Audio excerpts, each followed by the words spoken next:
चलिए router ID की lab start कर रहा हूँ। यहाँ पर मैं शुरू करता हूँ, एक राउटर को लेके आ जाता हूँ वर्क एरिया में और इसके साथ 2 स्विचेस वाला लगा देता हूँ।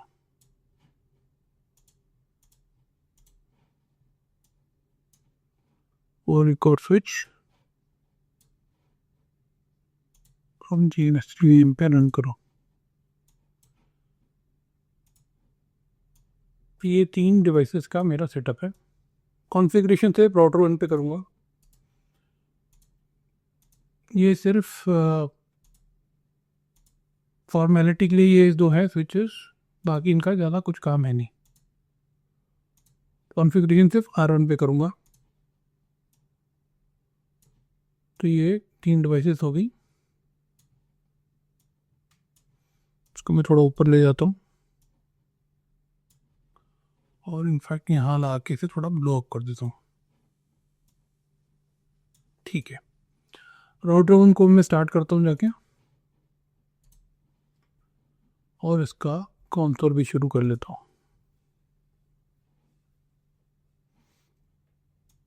ये आ गया इसका कंसोल, इसको मैं यहाँ रखता हूँ।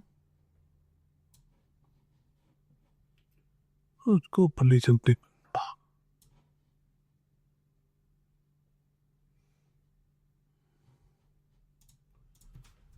अभी इस स्टेट में ये अभी ही फ्रेशली या ताज़ा स्टार्टअप हुआ है। वैसे काम में देखें आईपी इंटरफेस ब्रीफ, तो कोई भी इंटरफेस जो है वो अप नहीं है, वो किसी पे भी आईपी एड्रेस नहीं असाइंड है। 3 इंटरफेस हैं और तीनों डाउन है। और पहले तो इस कंडीशन में मैं अगर इस पे OSPF स्टार्ट करने की कोशिश करता हूँ, इनफैक्ट उससे पहले भी करने से पहले प्रिविलेज मोड में देता हूँ कमांड शो IP OSPF, तो मेरे को कुछ नहीं दिखाएगा क्योंकि मैंने कुछ चालू ही नहीं किया है। OSPF से रिलेटेड कुछ है ही नहीं, तो ब्लैंक, कोई आउटपुट इतने नहीं दिया इस कमांड ने। अब अगला स्टेप में ग्लोबल कॉन्फ़िगरेशन मोड में जाके अब यहाँ पर मैं OSPF के मोड में जाने की कोशिश करता हूँ और उसका तरीका है command router followed by space followed by keyword OSPF followed by the process number, जो मैंने थ्योरी के लेसन में बताया था कि जिसकी रेंज होती है 1 से लेके 65535। तो ये मैं क्वेश्चन मार्क करके दिखा देता हूँ कि ये रेंज दे रहा है कि इसमें से कोई सी भी आप पिक करो। अगेन ये वैल्यू जो है हमें देनी होती है और इसका सिग्निफिकेंस सिर्फ इस राउटर के ऊपर है। तो मैंने जैसे यहाँ पर फिक्स कर लिया 20 के लिए। अब मैं जब ये एंटर करूँगा तो ऑब्वियसली राउटर OSPF को स्टार्ट करने की कोशिश करेगा और स्टार्ट करने के लिए उसको एक राउटर आईडी बनाने की ज़रूरत पड़ेगी। और क्योंकि यहाँ पर वो राउटर आईडी नहीं बना पाएगा, क्यों नहीं बना पाएगा? क्योंकि उसके पास आईपी एड्रेस किसी भी इंटरफेस पे नहीं है, इसलिए नहीं बना पाएगा राउटर आईडी। तो वो ये OSPF प्रोसेस जो है 20 के नंबर से ये स्टार्ट होने के लिए फेल हो जाएगा। तो ये हमें यहाँ पर मैसेज मिलेगा। अभी मैंने दिया यहाँ पर और ये दे दिया OSPF process 20 failed to allocate unique router ID and cannot start। एक यूनिक राउटर आईडी देना होता है, वो दे नहीं पाया क्योंकि हमारे पास था नहीं और इसलिए वो प्रोसेस स्टार्ट नहीं हो पाया। वो प्रोसेस हमने इनिशिएट कर दिया 20 वाला, पर स्टार्ट नहीं हो पाया। तो ये तो हुआ था, बिना किसी आईपी एड्रेस के हम नहीं बढ़ सकते। तो मैं यहाँ से राउटिंग मोड से निकलता हूँ और अभी बोलता हूँ रो राउटर द OSPF 20। मैं बोल रहा हूँ कि अभी ये प्रोसेस को हटा दो। फिर मैं यहाँ चल के फास्ट ईथरनेट 0/0 पे लेफ्ट वाला इंटरफेस है, इसे आईपी एड्रेस देता हूँ, आईपी एड्रेस 10.0.0.1 फॉलोड बाय उसका /24 सबनेट मास्क और से बोल देता हूँ नो शटडाउन। नो शटडाउन कर दिया, एग्जिट किए इंटरफेस मोड से। अब जो सिनेरियो है उसमें ऑफिस यहाँ पर दिखा दूँ, शो आईपी ओएसपीएफ में कुछ नहीं है, ये कॉन्फ़िगर किया और हमने ये जो स्टेटस है जहाँ मैंने पॉज किया है यहाँ पर एक इंटरफेस पे आईपी एड्रेस है और जब मैं अब यहाँ पर ओएसपीएफ को स्टार्ट करूँगा किसी प्रोसेस से 20 से या किसी से भी 2010 इससे भी, तो इस बार उसको एक आईपी एड्रेस जब वो सर्च करेगा तो उसे मिल जाएगा, इंटरफेस पे है और उसको वो क्या बना देगा, राउटर आईडी बना देगा। तो इसके हम यहाँ पर चेक कर लेते हैं, शो आईपी ओएसपीएफ। तो ये बहुत लंबा सा एक आपको आउटपुट देगा, उसमें से काम की चीज़ अभी अपने लिए पहली लाइन ही है। तो मैं इसको थोड़ा एक्सपैंड करता हूँ और यहाँ पर देखते हैं, ये हमारा कमांड था, हमने दिया था और उसमें ये वाली लाइन हमारे काम की है। तो राउटिंग प्रोसेस जो है OSPF 20 है विथ आईडी मतलब राउटर आईडी 10.0.0.1, ये आ गया अपना।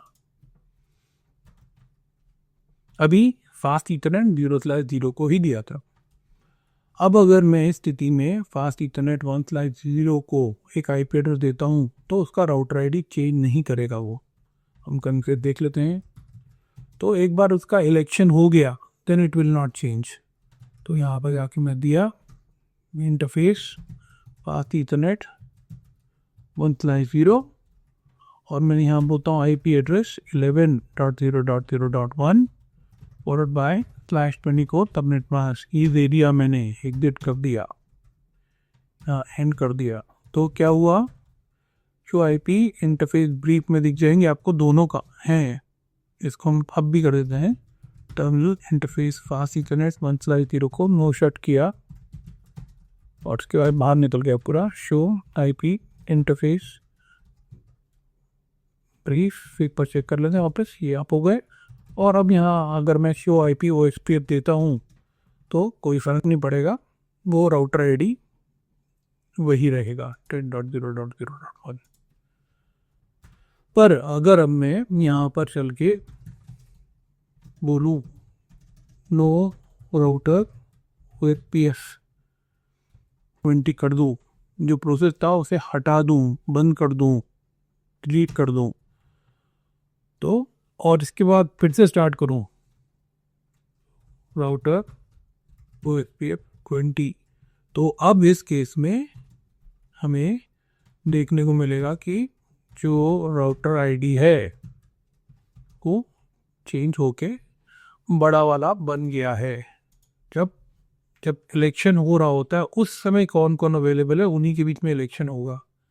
स्वाभाविक सी बात है, ये तो नहीं है ना कि इलेक्शन के लिए बुलाया गया, आप एब्सेंट हो और आपको कैसे पता चलेगा, आपको सपने में नींद सीन में सपना आएगा क्या कि कौन आ रहा है अभी, ये कौन होगा एलिजिबल। तो इसलिए वही कंसेप्ट है, जो प्रेजेंट है उसके बीच में इलेक्शन होगा और अगर आप नहीं प्रेजेंट हो तो जो अवेलेबल है वो ही इलेक्ट होगा। तो ये केस था यहाँ पर, जब फिजिकल इंटरफेसेस में हाईएस्ट जो आईपी एड्रेस है अगर अवेलेबल है दो तो उसमें से हाईएस्ट पिक होगा। अब हम बात करते हैं यहाँ पर लूप बैक इंटरफेस की। यहाँ पर मैं डिफाइन कर रहा हूँ लूप बैक 0 और इसे मैं आईपी एड्रेस दे रहा हूँ 1.1.1.1 फॉरवर्ड बाय /32 सबनेट मास्क। ये मेरा लूप बैक इंटरफेस हो गया, ठीक है। एग्जिट किया यहाँ पर, इसे नो शटडाउन करने की ज़रूरत नहीं पड़ती। अभी मैं वही कंसेप्ट जो फिजिकल इंटरफेस में है हायरार्की का, कि एक है तो एक ही बनेगा, अगर दो हैं तो दो में से जो बेस्ट है हाईएस्ट है वो बनेगा। तो यहाँ पर इसलिए मैं दो interface loop back interface define कर रहा हूँ। वो यहाँ इसको दे रहा हूँ आईपी एड्रेस 1.1.1.2 255.255.255.255। ये हो गया रेडी।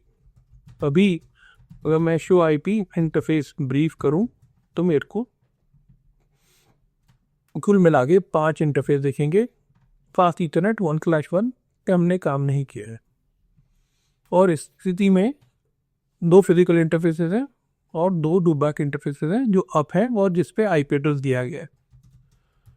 पर अभी इसमें OSPF करूँ शो आईपी OSPF तो उसमें दिख जाएगा कि हमने राउटर आईडी अभी भी चेंज नहीं किया है, वो अभी भी वो 11.0.0.1 ही दिखाएगा। क्यों? क्योंकि उस समय जब इलेक्शन हुआ था तो सिर्फ 10.0.0.1 एंड 11.0.0.1 ही अवेलेबल थे। तो ये दिखा रहा है। अब हम वापस से इसको फोर्स करते हैं इलेक्शन करने के लिए, तो यहाँ से हटा देते हैं इसको, किसको, नो राउटर OSPF, ये किया 20 हट गया, OSPF पूरा ही बंद हो गया। तो मतलब, और अब मैं शुरू करता हूँ वापस यहाँ पर राउटर OSPF 20। तो अब मैदान में मतलब इलेक्शन के लिए 4 उम्मीदवार हैं, 2 फिजिकल इंटरफेस के IP एड्रेसेस और 2 लूप बैक इंटरफेस के IP एड्रेसेस। तो यहाँ पर जो नियम जो कहता है वो बोलता है कि highest IP address belonging to a loopback interface को बनाना चाहिए। तो मेरी उम्मीद है यहाँ पर कि जब हम देखेंगे तो हमें क्या देखना चाहिए, 1.1.1.2 दिखना चाहिए, और वो सही है, ये हमें दिख रहा है यहाँ पर। तो ये हो गया क्राइटेरिया इसका।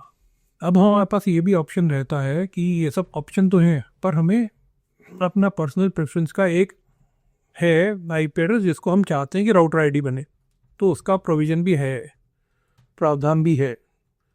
तो यहाँ पर चलते हैं कॉन्फ़िग टर्मिनल और में जाते हैं राउटर OSPF 20 जो हमारा प्रोसेस आईडी है।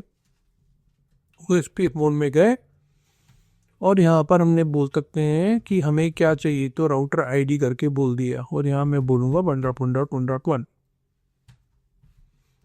ओके, अब इसे देते हैं और वापस चेक करते हैं कि हमारा राउटर आईडी चेंज हुआ कि नहीं। शो IP OSPF, और ये राउटर आईडी हमारा चेंज हो गया है 1.1.1.2 से 1.1.1.1। तो ये तरीके थे राउटर आईडी सिलेक्ट करने के, और जनरली ऐसा आप देखोगे तो इसमें पूरे सिनेरियोस कवर्ड हैं। ओके, होपफुली आपके कंसेप्ट्स कि कैसे राउटर आईडी इलेक्ट होता है सिस्को राउटर्स में अब क्लियर हो गए होंगे। ओके, इस लैब के लिए इतना ही।